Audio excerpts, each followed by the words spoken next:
என் குழந்தையே, உன்னை நோக்கி வரும் தீய எண்ணங்களையும் எதிரிகளின் சூழ்ச்சிகளையும் என் வாளால் வெட்டி அகற்றுகிறேன். உன் மீது எழும் கை பலம் இழக்கும். உன் மீது எழும் வார்த்தை சக்தி இழக்கும். நீ பயப்படாதே, நான் உன் முன்னால் நடக்கிறேன். எதிரிகள் நிழலாய் வந்து புகையாய் மறைந்து போவார்கள். உன் வழியில் நிற்கும் தடைகள் உடையும். உன்னை நினைத்து தீங்கு நினைப்பவர் தம் செயலால் தாமே தண்டனை காண்பர். உன் துணிச்சல் என் அருள், உன் வெற்றி என் ஆசீர்வாதம். நம்பிக்கையுடன் இரு. உனக்கு தீங்கு செய்ய நினைப்பவர் விலகி விடுவார். உன் பெயரை கெடுக்க முயற்சிச்சவன் தன் செயலில் தானே சிக்குவான். நீ அமைதியாயிரு. நான் அமைதியாயிருப்பது பலவீனம் இல்ல, அது என் நேரம் காத்திருப்பது. உன் வீட்டின் வாசலில் நான் காவல். உன் பாதைக்கு முன் நான் தீச்சுவர்.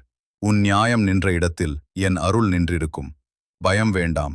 எதிரி நெருங்கினாலும் அவன் வெற்றி காண மாட்டான். உன் மனசு தூய்மை, அதுதான் உன் பெரிய ஆயுதம். தைரியமாயிரு. நீ தனியா இல்ல. சுடலை மாடன் உன் பின்னால நின்றிருக்கேன்.